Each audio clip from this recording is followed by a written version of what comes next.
Hello everyone, welcome back. So in this video, we are going to understand a very important question from the Leetcode is 166 fraction to recurring decimal. Okay, so the question is saying that we have given two integer that representing the numerator and denominator of a fraction.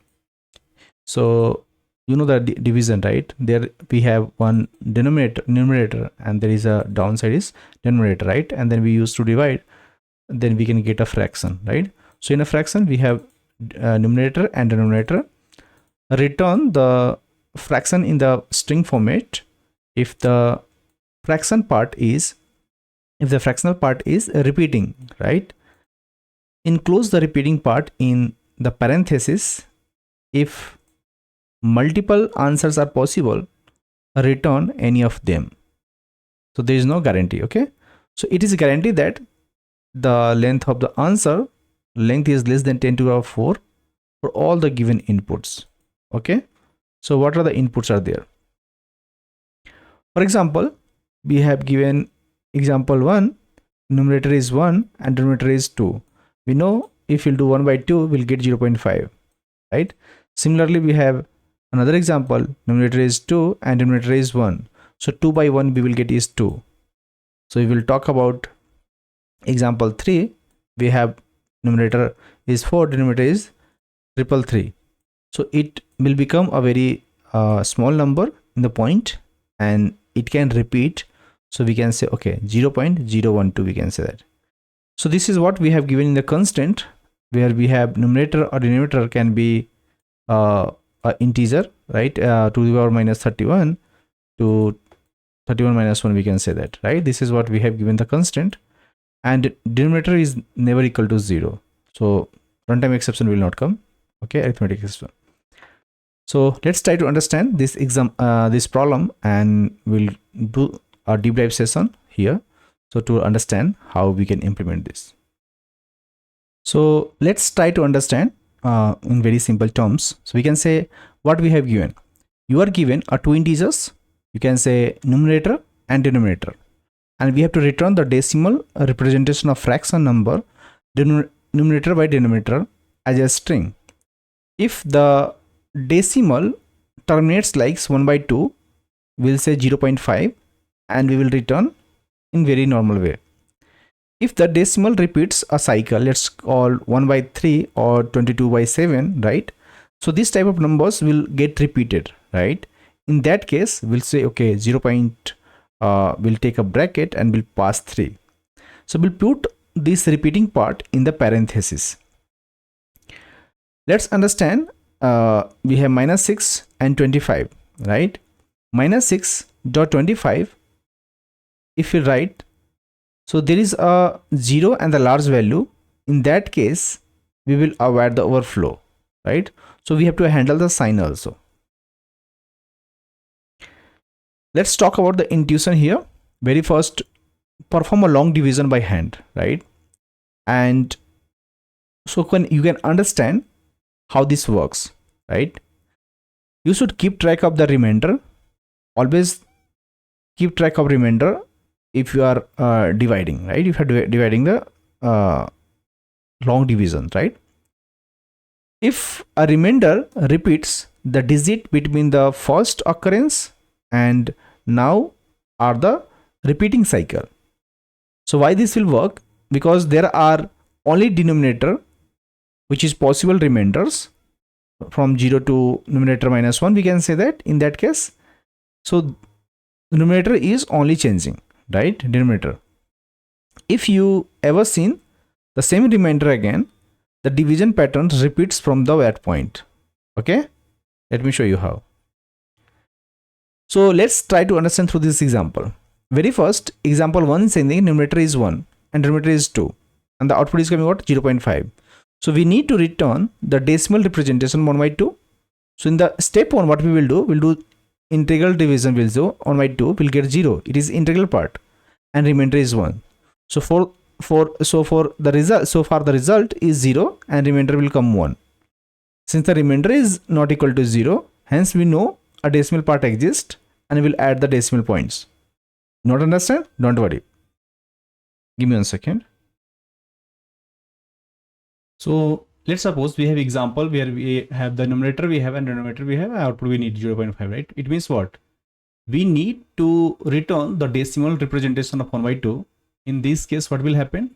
We have a step 1, we'll get the integer division. Let's suppose 1 by 2 we'll get 0, right? So this will call integer part, right? And we'll say remainder is what? Remainder is 1. Because if you'll do 1 by 2, in that case, remainder will come 1, right? But if you'll do the division, we'll not get anything, right? It will get 0. So the result so far we can say is 0 and remainder is 1. Since the remainder is not equal to 0, it means that we know the decimal part exists, right? So in that case, we'll add a decimal point and we'll say, okay, for now result is 0, but we'll go for the long division. In that case, we'll say, okay, current remainder is 1 that we have seen till now. So the multiply this by 10. So if you multiply by 10, you will get what? 10. So we will find the digit. Just do by 10 by 2, we'll get what? 5, we will get the digit. Now we'll say, now remainder is what? 10 mod 2 is nothing but what? We'll get 0. So we'll get the remainder here, right? So we'll append this digit 5 to the result and we'll say, okay, now remainder is 0 and division ends here because remainder becomes 0 here. Finally, what you need to do? Just append the value. We'll get, oh, okay, 0.5 is our answer. Okay. So what we have done, we have just in the starting we'll take 1 by 2 where we'll get, if we'll divide 1 by 2, we'll get the integer part is 0, remainder will get 1. So the decimal is what? Decimal is, the remainder is 1. So we'll multiply by 10, we'll get 10. So digit will get find and remainder is 0. So since the remainder is 0, so we'll append this result into result and will not repeat here. So note that no repeating cycle here. So because the remainder becomes 0, always keep in mind. Let's take another example where we have a pointer movement with we'll understand here why the cycle repeating things we will understand here. So 22 by 7 is a very good example where we'll take the numerator is 22 and denominator is 7. So integral part is 22 by 7 is nothing but 3 and the remainder we know is 22 by 7 is equal to if we'll take the remainder we'll get 1.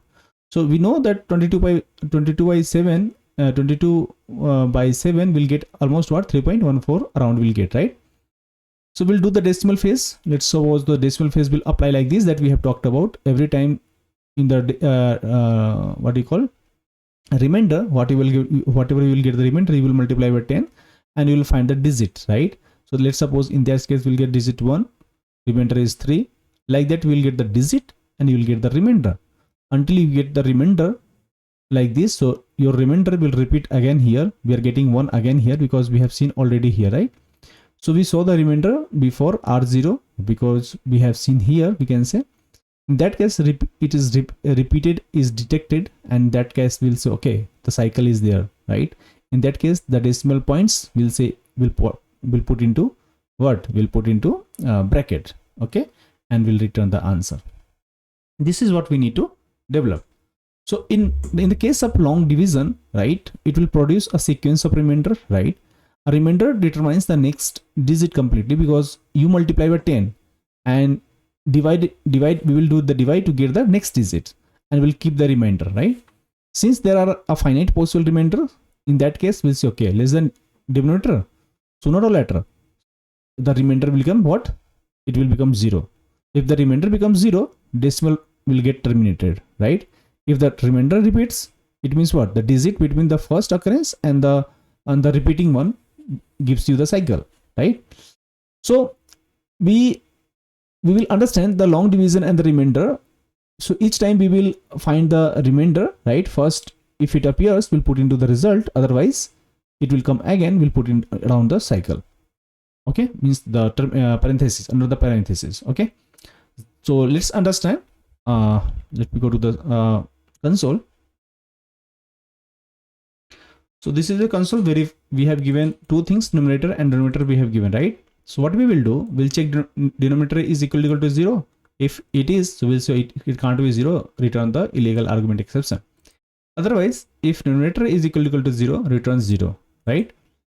Otherwise, we'll take the string builder and very first we'll check the sign. If sign is there, we'll handle the sign first, because if it is negative, we'll put in the negative thing. Okay. And we'll take the absolute value of numerator denominator. Okay. And we very first we'll check the integral part, right? And we'll append, once this integral part is calculated, we'll append with a dot.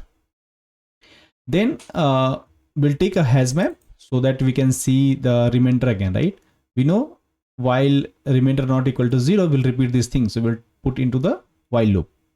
Very first we'll check if it is not in the our map, right? In that case, what we will do, we'll keep adding onto the we can say SV, right, into the result. Once we will get, we will break it. Let's suppose we have seen that, right? We have seen that, it means we will insert a bracket in both sides and we'll append the result, right? Insert position, you can say. And if it is coming next time, let's suppose all the characters will put, all the remainder will put into the scene, in the map, right? Because we have to check.